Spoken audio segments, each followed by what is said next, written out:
Hi everyone and welcome. My name is Dr. Mohiba Tareen and I'm the founder and medical director of Tareen Dermatology. We're so excited to have you here for our Skincare for Hair event featuring the power of KeraFactor plus laser technology to treat thinning hair. We have an engaging program planned and I encourage you to stay with us until the very end. We'll be hosting a live Q&A session where you can submit your questions through the questions tab and our team and I will answer them live. We also have an amazing giveaway that you won't want to miss.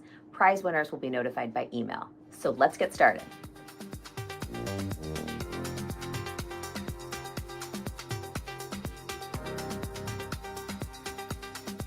So there are so many biological factors that can contribute to thinning hair. I am a primordial example. I suffer from many types of hair loss. The most common type of hair loss is something called androgenetic alopecia, seen both in men and women.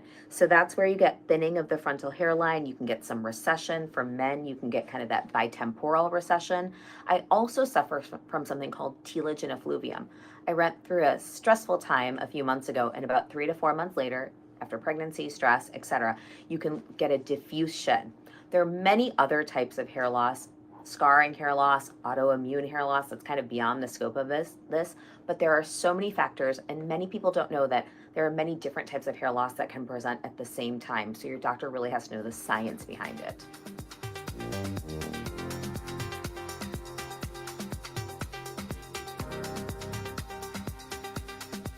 So in terms of KeraFactor, I love it because it is growth. These are growth factors. KeraFactors are growth factors. So many times when people are getting PRP, platelet-rich plasma, you don't know if your blood is optimized. So you may not be getting the benefit of getting all those injections in your scalp. The nice thing with KeraFactor is that it is optimized in the laboratory, especially for those dying and thinning hair follicles, and it will turn them back on. So it's a great technology. It can be used in people who are sick, people going through chemo, people who don't have the best blood products. I really like it as a doctor and somebody who loves science.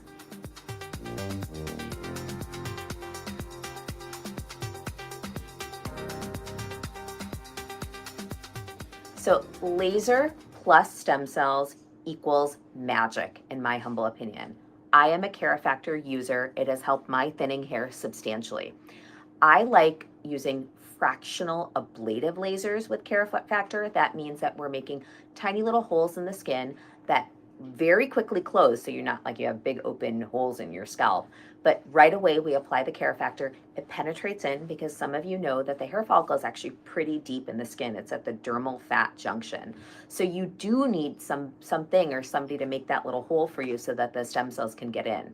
Although applying topical KeraFactor is beneficial at home, it is even more beneficial combined with fractional ablative laser technology.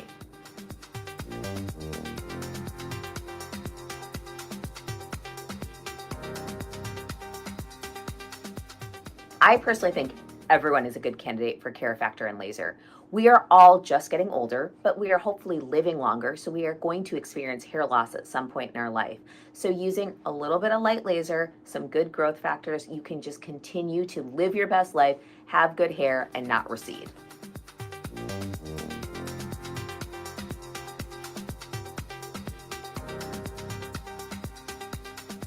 In terms of downtime, that's one of the favorite things about KeraFactor that I have for my patients. There's very little downtime. Sometimes I'll do my KeraFactor right in the beginning of the day and I'll work all through the rest. You really shouldn't wash your hair for about 24 hours after. You try not to get sweaty because it kind of washes away the stem cells. But other than that, there's very little downtime. You can go right to work after. You're not too red. In terms of when you see your results, everything with hair is delayed for 3 to 4 months because the follicle is so deep in the scalp. So you may get less shedding right away, but to actually truly see results, everyone, you gotta wait the 3 to 4 months with any of these technologies.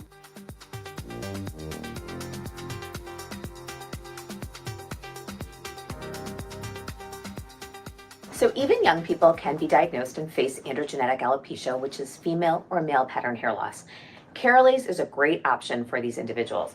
When we get just a little bit of bitemporal recession, so that means the temples go back just a smidgy, and we get, not in this situation because we've done some treatments, but the part can widen a little bit. And the studies show that hair loss is increasing through society. So I think it's really important that once you start noticing hair loss, you get on top of it right away. So again, look out for this bitemporal recession and then a little bit of widening of the part. So if you have any of those, if you're a lady or a man or in between, Keralaze is what's right for you.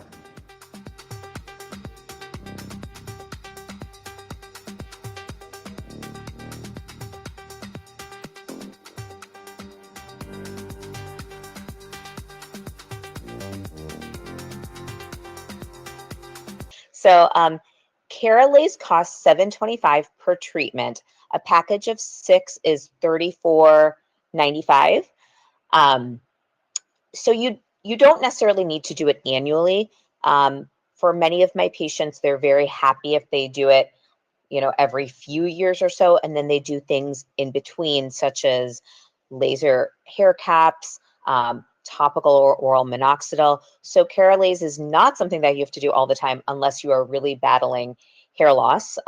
So there are some people that do it annually, but it's not the vast majority of people that do need to do it annually. Okay, another question we just got is, does Keralase help with hair loss related to the use of GLP-1 agonists? So Keralase is great for GLP agonist-induced hair loss. So GLP agonist-induced hair loss is multifactorial. So it's both a telogen effluvium, like a temporary shed because of that rapid weight loss and the protein and the iron and everything that's lost during that time. But often in us who are middle-aged and above, it unmasks what's called androgenetic alopecia, female and male pattern hair loss. So you're getting both the telogen effluvium from that rapid weight loss, but then it's unmasking that, and then it becomes a vicious cycle. So using the Keralase, using the growth factors to turn back on your hair follicles is key before you really go into just a total nosedive and it's very hard to get your hair back. So for my patients who are experiencing GLP-1 related hair loss, I do recommend Keralase, but I also recommend optimizing all your other factors. So don't lose more than 2 to 2.5 pounds of a week with your GLP. Also make sure you're getting at least 90 to 100 grams of protein. Sorry, I have to just skip this.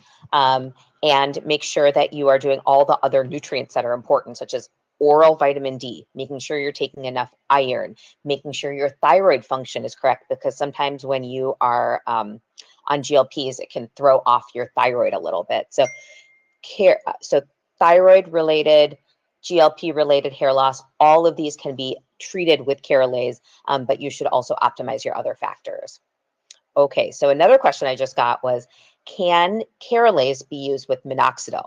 So Keralase can be used with minoxidil. I personally use Keralase with minoxidil.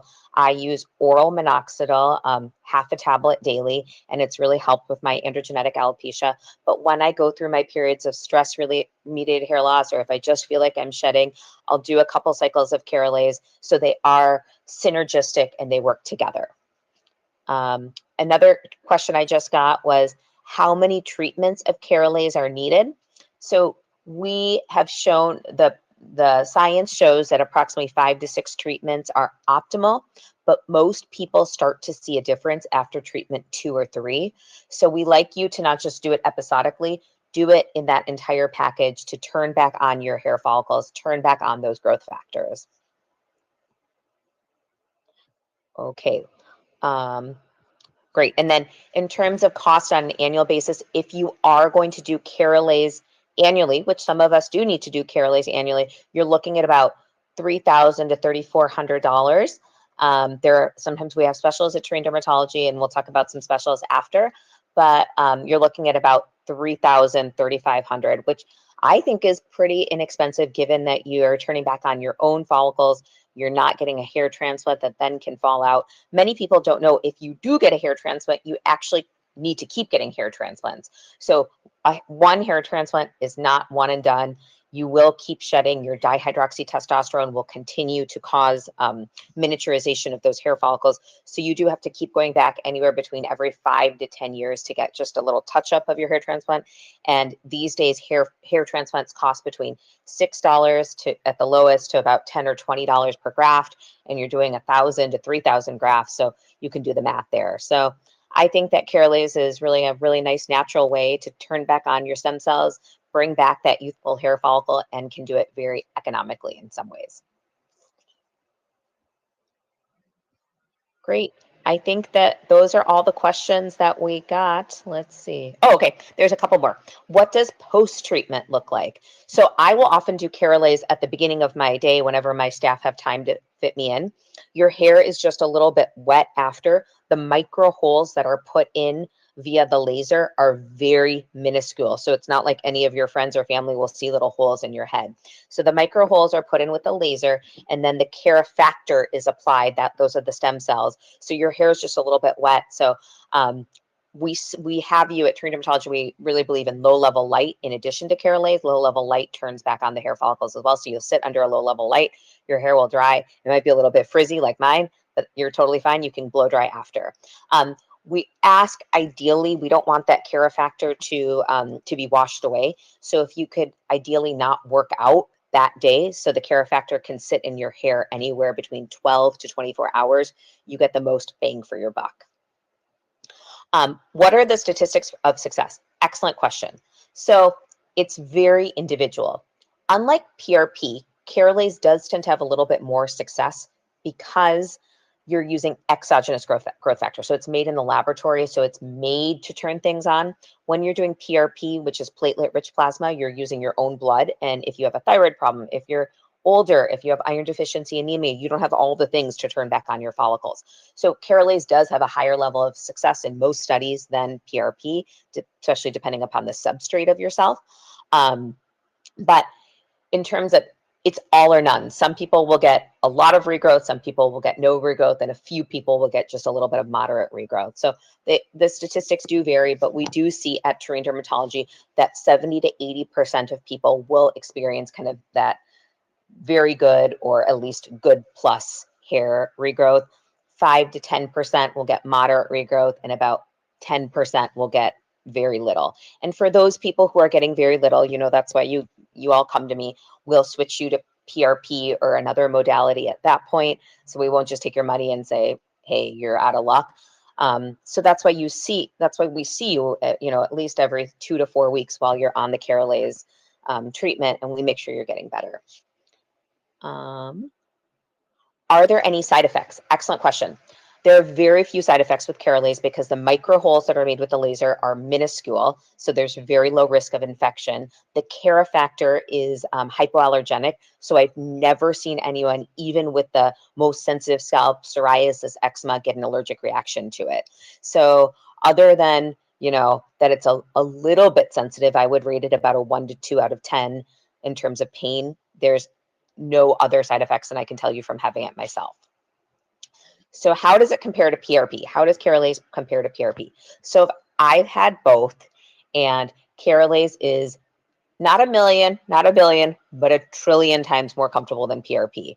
PRP requires, hundreds of needle pokes, and PRP, in order to be acidic, it has to be at a slightly different pH than our normal scalp. So it definitely can burn a little bit. Keralase is very comfortable. We at Tareen Dermatology use a cold Zimmer to help with a little bit of discomfort with the heat of the laser. So it's almost like nothing. There are videos of me falling asleep getting my Keralase. So it's a game changer compared to PRP. Okay, next question. Can you get your hair colored after the treatment, or can you get the treatment if you already do have colored hair? Excellent question. So in terms of hair coloring, as a dermatologist, I would wait at least 72 to 96 hours after Keralase to get hair coloring. The reason why is, again, you've got those micro little holes in your scalp to accept the Keralase, and your body can uptake the pigment and the allergens a little bit more. So you don't want to get primed and then get an allergic reaction to your hair dye and then never be able to get hair dye again. That would be tragic.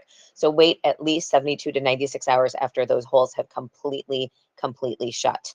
And you can get hair dye before Keralase. Again, I would wait at least, 72 to 96 hours beforehand, because as we all know, when we get our hair dyed, sometimes they can give you a little burn, a little erosion. So you don't want to cause more Keralase or deeper laser penetration in that area. So again, you kind of just want to, if you're going to do anything, wait a little bit before and after your Keralase so you get your most bang for your buck. How much time between each treatment? One person asked. So anywhere between 2 to 4 weeks. We have found at Tareen Dermatology from doing Keralase for several years that if you wait a little bit longer between treatments, you actually see a little bit more regrowth. And thus, then you can target the laser more to where the person is not getting as much regrowth. So initially, when we first started doing Keralase, 4 or 5 years ago, we would do it every 2 weeks, but now I space it out at least every 3 to 4 weeks, ideally, so we can see where the patient needs it. Awesome. How long does an individual session take? So the session itself, we ask you to block anywhere between 45 minutes to an hour. The laser itself takes about 10 to 15 minutes, and the application of the Keralase, the growth factor, takes about 5 to 10 minutes. And then just to reiterate, then we put you complimentary under some extra LED light, and that helps turn on the growth factor even more. So I would bank anywhere between 45 to 60 minutes, but you're not getting the treatment the entire time. You're kind of relaxing during the last part of it. Awesome. So I'm not seeing any other questions. Please respond with the keyword GROW, GROW, to the text following this event so that we can send out all of our specials to you. Thank you so much for joining. And I'm here for you, and I really believe in the treatment. I wouldn't talk about a treatment that I have not personally undergone, that I have not done on my own husband, who is the biggest baby of them all. So I really like this treatment, and I think it's quite beneficial, and it's safe, and it can be used synergistically with all the other hair loss things. And we are all living longer, and we want to keep our hair longer. Have a nice night, everyone. Thank you.